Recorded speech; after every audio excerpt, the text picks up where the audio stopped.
David! Hey, Gwen. What are you doing around here? You're not looking for me, are you? Oh, I'm just messing with you. Come on. No, I just had a disastrous job interview at Redemo Assets. Oh, right. I heard they're hiring. But why disastrous? Job's perfect for you. Plus, we could have our lunches together. No, they're shredding all evidence of my interview as we speak. Hey, what happened? Well... Oh, come on. Tell me all the details. I want to know all about it. Let's go and sit down. All right.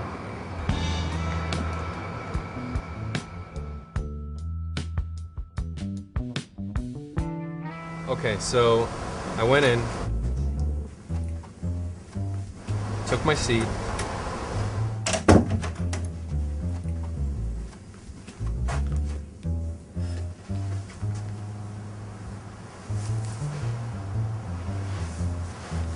and just as I was... Wait. I can see why it went badly. You obviously feel the job's more for you than you can handle. No, I don't. I'm perfect for the job. I can top anyone else in the market. Well, judging by your grand entrance, I wouldn't say you're out to outdoing anyone. I mean, the way you carry yourself shows your self-esteem. In your case, the lack of it. So I look a bit dazed. Interview hasn't even begun yet, so what? So what? It begins the moment you walk through the door. I mean, can you imagine how your entrance would look like if you were sharp and focused? Well, I suppose something like this.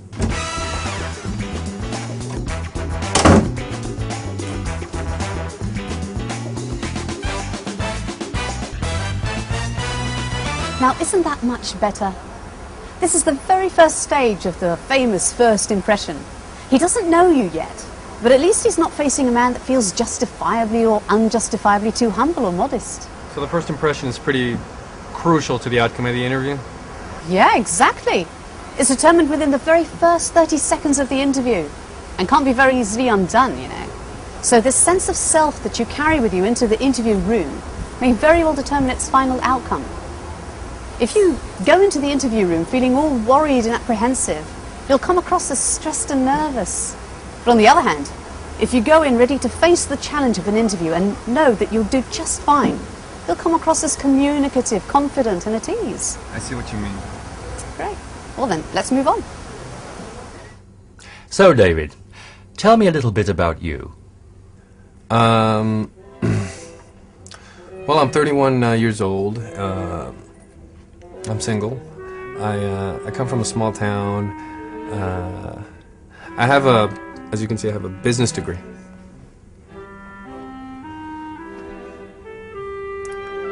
I also do volunteer work. I come from a large family. I'm sorry, I'm not really sure what you mean by tell me about yourself. So maybe you could ask a few more specific questions, and I could honestly let you know whatever it is you want to know. All right, fair enough. Let's get on with the questions then. What? Look, I admit it was a bit awkward, but you heard him say fair enough, and he did move on to more specific questions. Oh, it's more than a bit awkward. You missed out on a prize question. God, I feel like shaking you. You should seize opportunities like this. What would your sister Julie want to know before hiring a babysitter for the kids? I don't know. Previous experience, attitude towards children. I don't know, to get a good first impression of a personality. Well, exactly. Besides the cold, hard facts, she want to get a good sense of her personality and attitude. It's as relevant. Yeah, but I had such good answers ready. Just didn't ask the right questions, you know? It just caught me off guard. All right, I get the picture. Well, how about this? Well, over the last 4 years, I've managed all the South Asian business accounts at Crassus Enterprises. It required a great deal of looking into the finer details of every business transaction, as well as hands-on experience with the South Asian business culture. I am the type of person that puts an emphasis on the finer details of every transaction, and quite honestly, I believe it's that exact quality that increased my department's productivity over the course of those 4 years. That was much better. Still. What? Look, I know I'm perfect for the job and all, but it's a step up for me, professionally. I'm applying for the job my current supervisor holds, and I'm apprehensive. Oh, you know, being apprehensive is very natural. Oh, we should all accept that, but not necessarily act up on it. But remember, you have had your successes in the past. At least try to remember that when you're having an interview. Yeah, I guess I could do that. Actually, it occurred to me during his next question. Oh, yeah? Yeah. What would you say are your good qualities, David? Fantastic! Another prize question. What did you say? Hard-working, charismatic, look great in a Speedo. Even better. Oh? Yeah. Well, I wouldn't like to brag, sir. Let's just say I'm a regular guy, pulling his weight, doing his bid, just like everyone else. What? A regular guy, pulling his weight like everyone else. Look, I just hate people that brag and glorify themselves, you know? It's pretentious. Well, you don't have to boast. You can always mention your finer professional qualities without being one of those kind of people. You said it occurred to you. Well, great, go along with that. Try saying to yourself before answering that sort of question, I am worthy because, and see what happens. All right. I'm worthy because I was responsible for some of our most significant achievements, and I attribute that to the fact that I'm thorough, and I always do my homework before every transaction. I have great interpersonal skills, and I consider myself pretty creative when it comes to problem solving. See? I didn't sound cocky at all. Quite right. When you believe in your better qualities, when you focus and remember your initiatives and your contributions, you reflect exactly that. It comes across through your tone of voice and your behaviour and your general approach. And don't sound cocky because you're not trying to stroke your own ego. Speaking of sense of worth, did he ask you how much you expect to get paid? As a matter of fact, he did. I was a bit surprised. Supposing you're the right man for the job, how much do you see yourself earning per annum? Oh, well, whatever is customary, you know, I don't really know how much you usually offer, so... I should have mentioned actual figures, right? I should have checked it out online. It's not bad. Well, yes, you should have. But it's not even about the money. It's way, way beyond that. You came across as somebody that was all hesitant and unsure. How much is the average for that position, anyway? I don't know, around 50,000 a year. But you know, for somebody in my experience, I should say a little bit more. All right, then. I believe that 60,000 a year would be fair. It'd be nice if in the future there'd be room for further consideration, but for now I think that's fair. Hey, I looked and sounded like somebody who's worth that amount. Of course. You feel this is a fair salary that will allow you to live comfortably. Of course, you can't go around asking for excessive amounts. No, of course not. See, when you name a fair amount with your sense of worth, your tone and confidence affects the interviewer. So what else happened? Now comes the nasty bit. Describe to me, if you could, your weaknesses, please. Oh, no. Oh, well, I can't seem to remember right now, but I guess one might say I'm a tad bit of a perfectionist. You want to know exactly what went through my head? What was I supposed to do? Tell him I'm the office nag and that I'm not the quickest decision maker? Yeah, that'd give you the job real quick. That's not at all what I'm saying you should have done. But you came across as somebody that's trying to hide something. So what did you do? You used your perfectionism as a weakness. And that's such a cliche. You know, it compromises your credibility. Okay, was I supposed to do this? My weaknesses are, oh man, I am worrisome, I'm a tireless nag, I'm completely indecisive, I constantly needed to be patted on the back to remind myself I'm not half bad.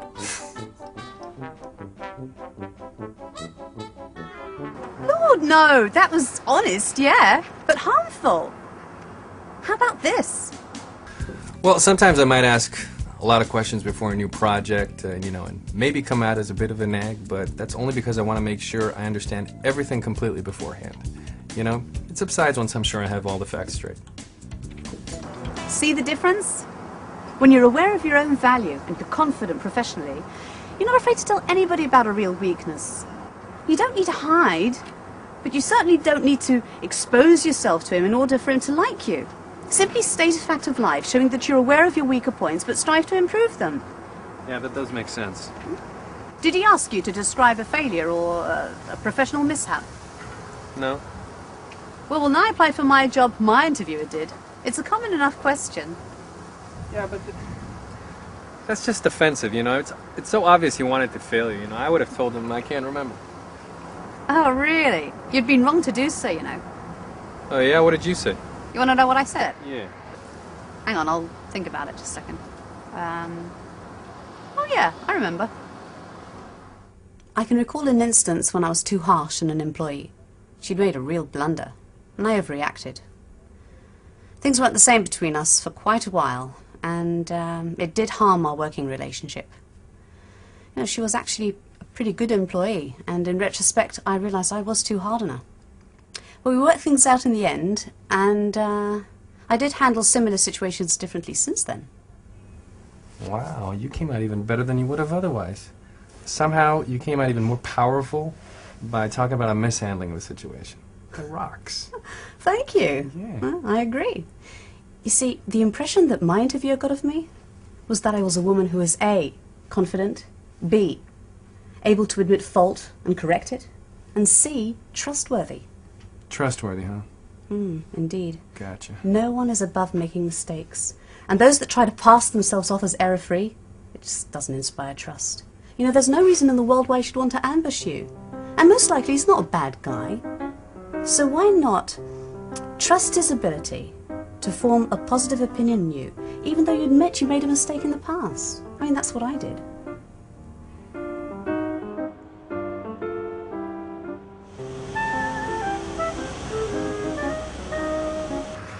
You know what just occurred to me? That I'm an incredibly bright and attractive young woman that's tremendously fun and worthwhile to know and hang out with.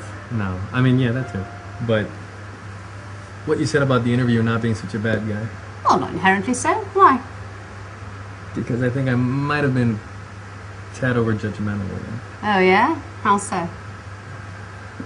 Well, after I came in, I noticed he was having a conversation over the phone, right? He noticed me and he told me to take a seat.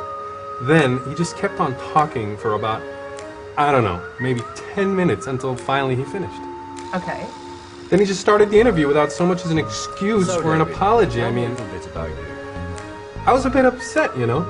And apart from that bad start, I really disliked him. This guy is cold.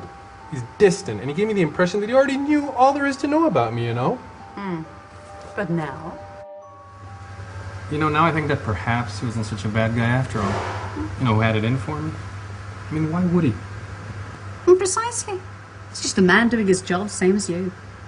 And although it was sort of rude to have kept you waiting for so long, there's no reason to belittle him or yourself as a defense mechanism. Hey, but he could have been a completely different sort of person, you know, something like this. David, hi. Pleasure to meet you. Please, take a seat. Take a seat. Thank you. What then? Now, this would have made it much easier to open up to him. I mean, a friendly interviewer like this, you know, that creates a positive atmosphere. Am I right? This guy, I tell you. But if I read you correctly, I shouldn't have to open up too much or be over chummy. Because it doesn't mean that he's taken an immediate shine to you either. And so... And so I should treat both warm interviewer and cold interviewer the same, earnestly, confidently, and respectfully. Spot on. So, when later along the interview he asked me why I left my previous workplace, I should have answered, well, frankly, sir, that's a fair question. I just didn't get along with my supervisor. We didn't see eye to eye on many things. We had constant clashes, so he let me go. Pure and simple, huh? Oh, David. David. What? Come on. I was confident. I was respectful. I was honest. How am I going to put this? That we're really getting into the nitty-gritty of things now, okay? What I mean to say is you were all of the above. You know, everything that you said. But you were nevertheless really harmful in your handling of that question. I don't know. Should I have lied? I'm not saying you should have lied in this instance. Is there such an instance? Yes, there is. I mean, for example, if let's say you were caught in a broom cupboard or something with a co-worker, or you just happen to be a member of a criminal family or something, I say definitely lie, because the truth certainly isn't going to do anyone any good. But you know what I'd say in your case? Just find an additional reason that wouldn't harm your chances. Can you think of one? Well, I did have my eyes set on working for a larger company. Brilliant. So how about this? I wanted to concentrate on the particular professional aspect this job was offering. I feel I have much more to contribute in that area. Is that the truth? Well, it's not the exact reason, but it's close enough. Well, close enough is good enough for situations such as these. So, in accord, when he asked me, What did you like most about your previous position? I shouldn't have answered. Not much, I'm sad to say. I felt stuck. Underrated. Quite right. You see, if you don't appreciate the work that you do, no matter how boring it might be, how do you think it makes you look? It makes you look bad. Try to see the positive aspects of your work. Appreciate that and then reflect it. Because people that appreciate their jobs, they have a great attitude towards the work they do. I like managing a team. I like that team unity. I like that inter-office competition that keeps you on your toes, you know, that team spirit. I like being the one leading a group such as I did. So, what do you think? That's inspiring, Gwen. Well, thank you. I'm glad to have found a sapling I can nurture. Yeah, but I still don't understand how one can make, you know, a fundamental change like this. I mean, can one go from a David to a Gwen overnight? Well, it's certainly possible, but only if that particular David is willing to put a real kick into it. You know, you've got to make a real effort. Because if you're less than willing, I'd just still make every excuse in the world why you couldn't possibly manage it. Anyway, this Gwen's one of a kind. I am willing. You are? Yeah. Tell you what, I'll see if I can get you a second interview. Oh, that'd be terrific. It would. And in the meantime, why don't you find yourself a black frame or something and sum up my pointers in bullet form? Huh?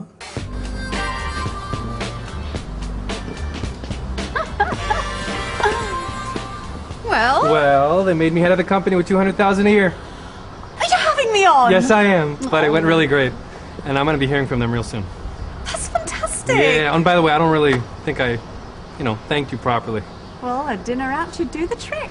Well, maybe you could give me a few pointers on that as well. What do you say? Okay, then. Rule number 1, flattery goes a long way. Flattery, eh? Okay, gotcha. Rule number 2?